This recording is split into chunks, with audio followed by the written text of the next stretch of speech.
Lecture number 5 में आप सबको खुश आमदीद।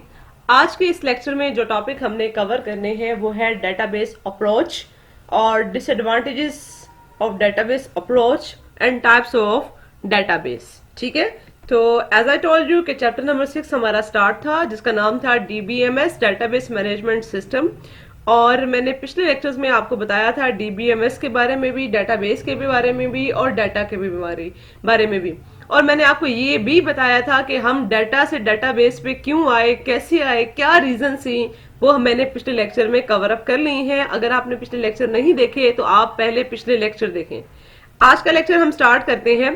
तो सबसे पहले हम देखेंगे कि ठीक है, हम डाटा से डेटाबेस में आ गए, ठीक है, तो हमें फायदा क्या हुआ, कि हम क्या फायदे हैं कि जो हम डेटाबेस अप्रोच की तरफ आए। ठीक है, अब डेटाबेस अप्रोच ने आपको ये फैसिलिटी प्रोवाइड कर देता है कि बहुत सारे प्रोग्राम्स और यूजर जो है वो एक सेम डाटा, जो कि एक सेम ही डेटाबेस में होता है, वो उसको शेयर कर सकते हैं।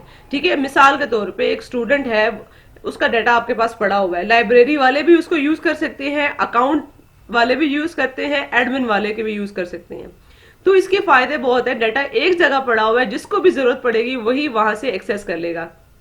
अब मिसाल के तौर पे अगर मैं डेटाबेस से पहले देखूं, फाइल प्रोसेसिंग सिस्टम में ये आपके पास, फर्ज करें आपके पास ये डेटाबेस है, ठीक है। फाइल प्रोसेसिंग में क्या था कि ये एडमिन वालों का अपना होता था और अकाउंट्स वालों का अपना होता था, हर चीज का अपना अपना होता था। अब एक स्टूडेंट मल्टीपल फाइलों में आ रहा है, एडमिशन वालों के पास अलग आ रहा है, अकाउंटेंट वालों के पास अलग आ रहा है, तो उसका डाटा की रिडेंसी हो रही है।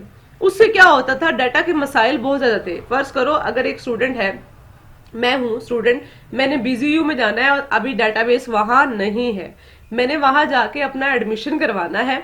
अब मैं क्या करूंगी, अगर फाइल प्रोसेसिंग सिस्टम है उसमें ये होगा कि मैं जाऊंगी एडमिन वालों के पास, मेरा नाम नाइला है, मैंने फलाने में एडमिशन लेना है, मैंने अपने एडमिन की मालूमात दे दी। अब एडमिन वालों ने रिकॉर्ड अपने पास रख लिया। उसके बाद मैं जाऊंगी अगले बंदे के पास, जनाब किसके पास जा रही हूँ, लाइब्रेरी वालों के पास, मैं नाइला हूँ, मैंने ये काम करना है, मेरा ये है और वो है, तो उसके पास मैंने अपना रिकॉर्ड दे दिया। उसके बाद फिर मैंने जाना है जनाब अपना अगले बंदे की तरफ, जिसका नाम है जनाब फी वालों के, अकाउंट वाला भी हो गया, लाइब्रेरी भी हो गया, एडमिन भी हो गया, फी वालों के। अब बंदी में एक डाटा कितनी जगह पड़ा हुआ है, 3 जगह, ठीक हो गया। तो ये डाटा की रिडेंसी थी फाइल प्रोसेसिंग सिस्टम में। इस चीज को डेटाबेस ने खत्म कर दिया कि डाटा को एक सेंट्रलाइज रख दिया, दरमियान में रख दिया। एडमिन वाले भी यहां से ले लेंगे, अकाउंट वाले भी यहां से लेंगे, लाइब्रेरी वाले भी यहां से ले लेंगे।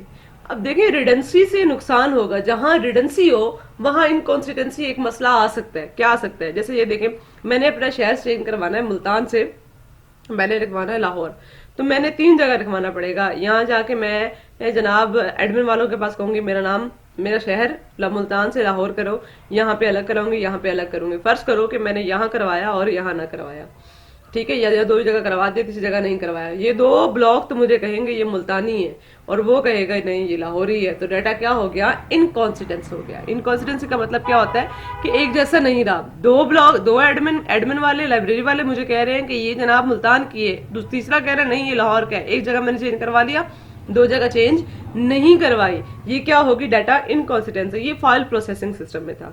जब हमने रिडेंसी खत्म कर ली तो इनकॉन्सिस्टेंसी का भी चेंज खत्म हो गया। अब डाटा एक ही जगह पड़ा हुआ है, यहां से चेंज हुआ तो एडमिन वाले भी कहेंगे ये लाहौर की है, लाइब्रेरी, डाटा सारे यहीं से ले रहे हैं, सेंट्रलाइज ले रहे हैं। ठीक है, तो अब हम कुछ जरा एडवांटेजेस देखते हैं, फायदे देखते हैं। पहला है रिडेंसी control. As I told you कि मैंने पिछली स्लाइड में आपको बताया कि रिडेंसी का मतलब होता है डुप्लीकेशन ऑफ डाटा। जैसे अगेन देखिएगा कि स्टूडेंट की फाइल प्रोसेसिंग सिस्टम में स्टूडेंट की फाइल 3 जगह अलग अलग स्टोर हुई, एडमिन, लाइब्रेरी और फी में, तो वो रिडेंसी थी। लेकिन डाटाबेस में हमने खत्म किया, डाटा में इसमें एक ही जगह डाटा पड़ा हुआ है, हर बंदा यहीं से एक्सेस किए जा रहा है, तो रिडेंसी कंट्रोल हो गई। रिडेंसी से एक मसला आता था, कौन सा था, हाँ, इनकॉन्सिस्टेंसी। क्या था कि यहाँ चेंज हो गया, यहाँ चेंज नहीं हुआ, तो डाटा क्या होता, इनकॉन्सिस्टेंसी हो जाती थी। तो यहाँ से अगर रिडेंसी कंट्रोल हो गई है तो कॉन्सिस्टेंसी भी इसके अंदर आ जाएगी। डाटा कॉन्सिस्टेंसी यानी जाहिर सी बात है, डाटा एक जगह पड़ा हुआ है, यहाँ चेंज हुआ तो यहाँ पे भी चेंज हो जाएगा। उसके बाद आता है कॉन्सिस्टेंसी कॉन्स्ट्रेंट्स। अब देखें, आप मुख्तलिफ जगह जाते हैं, जब आप फॉर्म फिल कर रहे होते हैं वहां चेक्स लगे होते हैं। कॉन्स्ट्रेंट्स का मतलब होता है असूल, वहां चेक्स लगे होते हैं कि जो भी डाटा आएगा वो इसी के मुताबिक आएगा, इससे हटके नहीं आएगा। जैसे मिसाल के तौर पे आप कोई CNIC नंबर एंटर करने लगे हैं, वहां पे आपने 36302 डैश फिर अगले डिजिट, ये आप इसी के मुताबिक डालेंगे, इससे हटके नहीं डालेंगे। अगर इससे हट के डालेंगे तो वो कहेगा इनवैलिड है ये। अब इसी की मिसाल अगर हम ले लें, ईमेल में आप @ आपको लगाना ही पड़ता है, अगर नहीं लगाते वो क्या कहता है कि जनाब ये इनवैलिड है। तो ये क्या है, कॉन्स्टेंस लगाए हुए हैं। इनकमिंग डाटा पे आप लगाते हो कि जो भी डाटा आए वो इसी फॉर्मेट के मुताबिक आए, इससे हटके ना आए।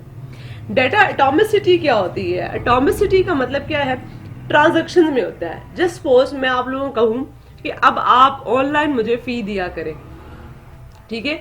इस सूरत हाल में क्या होगा कि आपके हमारे दो अकाउंट होंगे, आपके अकाउंट से मेरे अकाउंट में पैसे आने हैं, यानी पहले आपसे अकाउंट से डिडक्ट होंगे फिर मेरे अकाउंट में ऐड होंगे, ठीक है। दो स्टेप होने हैं, पहले आपसे डिडक्ट होके मेरे अकाउंट में ऐड होने हैं। फाइल प्रोसेसिंग सिस्टम जो डेटाबेस से पहले था, अगर हम उसकी बात करें तो पॉसिबिलिटी थी कि आपके अकाउंट से डिडक्ट हो जाए फिर सिस्टम फेल हो जाए, मेरे अकाउंट में ऐड ही नहीं हुए, तो उसमें इस तरह के मसाइल ज्यादा थे। डेटाबेस में हमने एटॉमिसिटी को मेंटेन कर दिया कि अगर फर्ज करो आपके अकाउंट से डिडक्ट हुए, मेरे अकाउंट में ऐड नहीं हुए, सिस्टम खराब हो गया, तो वो दोबारा आपके अकाउंट में चले जाएंगे, यानी होंगे तो ये दोनों स्टेप होंगे, आपसे अकाउंट से डिडक्ट होकर मेरे अकाउंट में ऐड होंगे। अगर इनमें से एक हुआ तो वो नहीं होगा, वो दोबारा अंडू हो जाएगा, वैसे क्या वैसा आपके अकाउंट में ऐड हो जाएगा। डाटा सिक्योरिटी, आप डेटाबेस के अंदर सिक्योरिटी दे सकते हैं। मिसाल के तौर पे एडमिन ही डेटाबेस की चेंजिंग कर सकता है, दूसरे यूजर सिर्फ डाटा डाल सकते हैं। तो आप इस तरह की जो सिक्योरिटी लगाएंगे, पासवर्ड लगा देंगे कि जिसको अथराइज करेंगे सिर्फ वही डाटा चेंज कर सके, मॉडिफाई कर सके। इस तरह की मॉडिफिकेशन जो है वो आप डाटा की सिक्योरिटी में लगा सकते हैं। उसके बाद हमारे पास नेक्स्ट आता है रिड्यूस डेवलपमेंट टाइम। देखें आप फाइल प्रोसेसिंग सिस्टम को अगर आप देखें, पुराना सिस्टम जो डेटाबेस से पहले था, उसमें वही मिसाल लूंगी कि स्टूडेंट जाता था, एडमिन वालों के पास अलग, लाइब्रेरी वालों के पास अलग, टाइम कितना लगता था। अब क्या है, डेटाबेस में डाटा एक जगह स्टोर होगी, हर बंदा यहां से एक्सेस कर रहा है, जिससे क्या हुआ, रिड्यूस होगी डेवलपमेंट। कॉम्पैक्टनेस, अगेन वही, रिडेंसी नहीं है, डुप्लीकेशन नहीं है, डाटा कॉम्पैक्ट है, स्टोरेज ज्यादा नहीं ले रहा। इजियर रिपोर्टिंग, डेटाबेस के अंदर अगर हम बात करें, हम इसमें डाटा रखते हैं टेबल में और ऑर्गेनाइज फॉर्म के अंदर होता है और फॉर्मेटेड होता है, जैसे हमने कॉन्स्टेंस लगाई होती है, उससे रिपोर्ट निकालना बहुत आसान हो जाता है, ठीक है। अच्छा जी, आगे है इंक्रीज कंकरेंसी। कंकरेंसी का मतलब होता है, इंक्रीज कंकरेंसी का मतलब है कि एक ही टाइम के ऊपर एक ही डाटा उसको सब एक्सेस कर रहे हैं, मिसाल के तौर पे, और एक ही टाइम ही होना चाहिए, एक ही टाइम में एक ही डाटा मुख्तलिफ लोग एक्सेस करेंगे, वो कंकरेंसी है। इंक्रीज कंकरेंसी का मतलब है इसकी कंकरेंसी बढ़ाती है। इसकी मिसाल अगर हम देते हैं, 22 मुल्तान वालों का एक ही डेटाबेस है, वो एट ए टाइम आप भी वहां बैठ के देख रहे हैं, मैं भी देख रही हूँ, तीसरा चौथा बंदा भी देख रहा है, डेटाबेस एक है, एक ही टाइम पे सब एक्सेस कर रहे हैं, तो ये क्या है, कंकरेंसी है। डेटाबेस से ये कंकरेंसी बढ़ गई, एक जगह पड़ा हुआ डाटा सब उसको एक्सेस कर सकते हैं। Improve backup and recovery. Backup and recovery, आप उसकी डेटाबेस की बैकअप ले सकते हो और उसको रिकवर कर सकते हो। डेटाबेस एडमिनिस्ट्रेटर का काम है, जो डेटाबेस है उसको डेली बेसिस पे या किसी भी जो उसने क्राइटेरिया बनाया हुआ है उसकी बेस के ऊपर उसका बैकअप लेता रहे। अगर नहीं लेता, मतलब लेना जरूरी है, ये डेटाबेस के अंदर फीचर ही होता है। अगर खुदा न खासा डेटाबेस खराब हो गई या कोई मसला हो गया, सिस्टम क्रैश हो गया, तो आप वहां से उसको रिकवर कर सकते हैं। डाटा इंडिपेंडेंस का मतलब ये है कि आपका डाटा और प्रोग्राम दोनों ही अलग अलग हैं। आप स्टोरेज डिवाइसेस को, स्टोरेज स्ट्रक्चर को चेंज कर सकते हो बगैर आप एप्लीकेशन को चेंज किए बगैर। ये थे आपके एडवांटेजेस किस चीज के, डेटाबेस के। अब हम कुछ जरा डिसएडवांटेजेस देखते हैं कि डेटाबेस के नुकसान क्या है। High cost of DBMS. DBMS क्या होता है, डेटाबेस मैनेजमेंट सिस्टम। ये जो सॉफ्टवेयर है, ये कलेक्शन ऑफ सॉफ्टवेयर, ये क्या है, महंगा है, हाई कॉस्ट है, ये महंगा है। तो जाहिर सी बात है, इतने फीचर दे रहा है, ऑर्गेनाइज कर रहा है, कॉम्पैक्ट कर रहा है, एफिशिएंट कर रहा है, इतने फीचर देने के बाद तो ये क्या होगा, महंगा होगा। अभी हैवी किस्म का सॉफ्टवेयर है, इसको चलाने के लिए भी हैवी किस्म का हार्डवेयर चाहिए, तो यानी हायर हार्डवेयर कॉस्ट, यानी आप आम से सिस्टम पे नहीं चला सकते। पेंटियम 4 पे कह दो या पेंटियम डी पे कह दो कि आप डीबीएमएस चलाएं, तो जाहिर सी बात है उसके फीचर ज्यादा है, तो आपको उसके लिए अच्छा हार्डवेयर भी चाहिए। अच्छा जी, हायर प्रोग्रामिंग कॉस्ट अगर हम इसकी बात करें, इसमें बहुत सारे काम करना पड़ा है। आपको सिस्टम का नॉलेज होना चाहिए और आपको बेस्ट वे पता होना चाहिए, उनकी आपस में इंटरेक्शन रिलेशनशिप पता होना चाहिए। उसके बाद ही आप प्रोग्रामिंग, ये टेक्निकल काम बहुत ज्यादा है, तो इसकी प्रोग्रामर जो होते हैं वो भी आपकी पे उसको ज्यादा करना पड़ता है।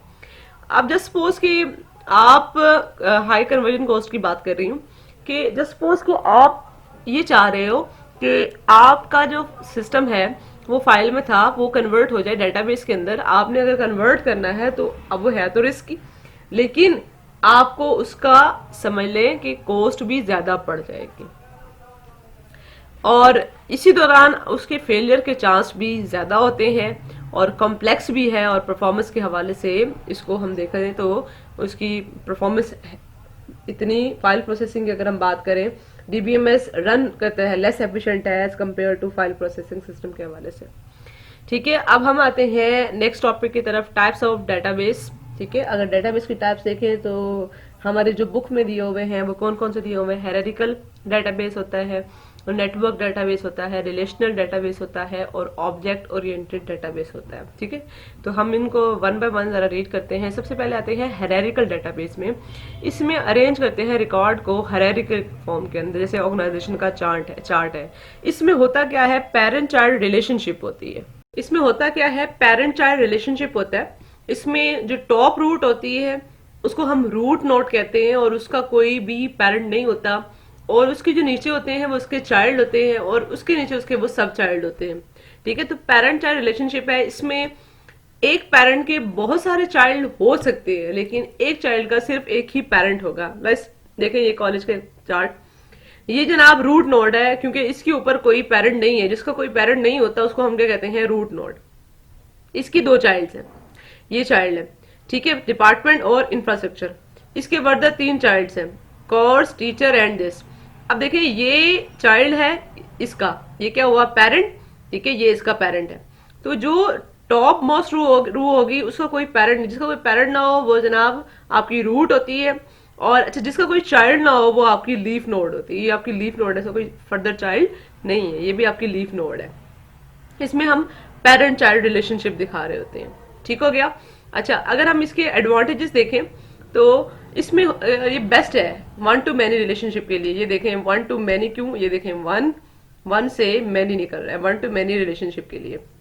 अच्छा, it store a large number of segments, process information देता है। ये सिंपल स्ट्रक्चर है, जिसकी इनपुट आउटपुट को मिनिमाइज कर देता है। डिसएडवांटेजेस क्या है कि ये लेस यूजर फ्रेंडली है। ठीक हो गया। और दूसरा है कि इनफ्लेक्सिबल है, प्रोग्रामिंग कॉम्प्लेक्सिटी ज्यादा है इसके अंदर, और डिफिकल्ट है रिकॉग्नाइज अगर आपकी हायरार्की ज्यादा हो जाती है। ठीक है, मैं अब आपको कहूँ हायरार्किकल मॉडल का मिसाल देखूं कि अपना शजरा नसब में निकालूं या किसी भी एक इंसान का निकालूं, तो ये इसका बेटा था, फिर उसका बेटा, फिर उसका बेटा, फिर उसका बेटा, तो ये शजरा नसब से पीछे जाता है। तो ये क्या है, आपकी हायरार्की है।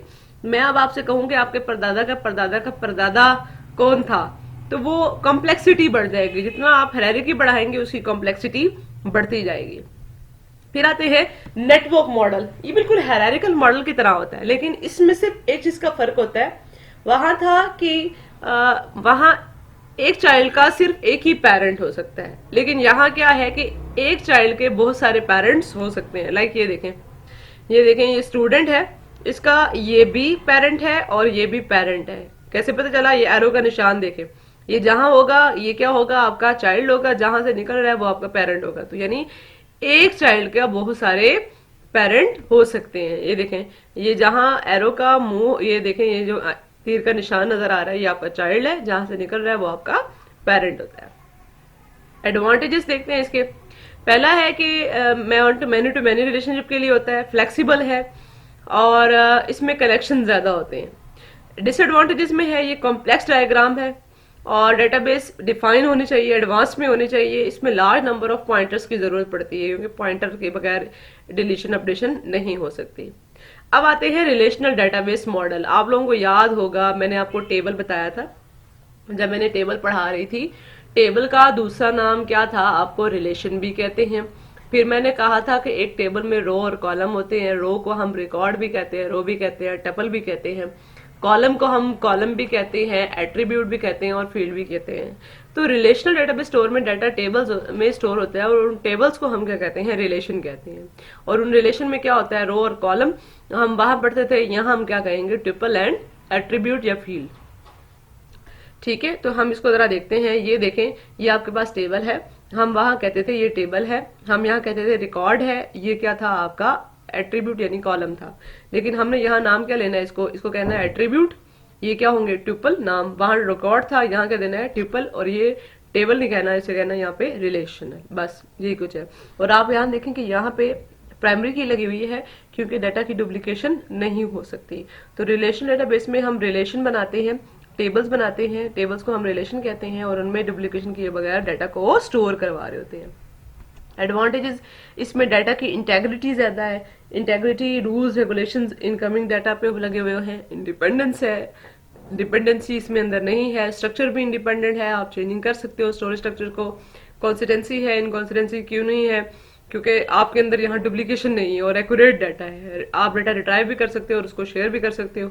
लेकिन इसकी प्रोसेसिंग ज्यादा है, एफिशिएंटली नहीं है, रिस्पॉन्स टाइम जो है वो बहुत स्लो हो सकता है अगर आपके पास डाटा बहुत ज्यादा मिकदार के अंदर यहाँ मौजूद हुआ। चलिए नेक्स्ट देखते हैं कि ऑब्जेक्ट ओरिएंटेड डेटाबेस मॉडल क्या होता है।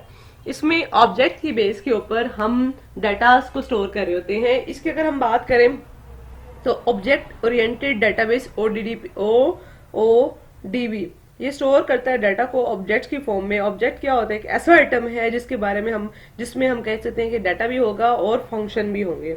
डाटा का मिसाल जैसे आपका स्टूडेंट आईडी है, नेम है, मार्क्स है, और फंक्शन के हवाले से बात करें जैसे प्रिंट करना, रिकॉर्ड को कैलकुलेट करना है, एवरेज करना, ये उसकी प्रोसेसिंग है। तो ऑब्जेक्ट क्या होगा, जिसमें दो चीजें होंगी, एक तो डाटा होना चाहिए और दूसरा फंक्शन होना चाहिए। जैसे यहाँ देखें, कस्टमर एक ऑब्जेक्ट है, उसके ये एट्रीब्यूट है, उसके फंक्शंस हम देख लेंगे कि क्या फंक्शन कर सकता है, ये परफॉर्म कर सकता है, वो उसके अंदर आ जाएंगे। अगर हम इसके एडवांटेजेस देखें तो इसमें डाटा स्टोर होता है, टाइप्स ऑफ डाटा और एक्सेस भी करना पड़ता है। ऑब्जेक्ट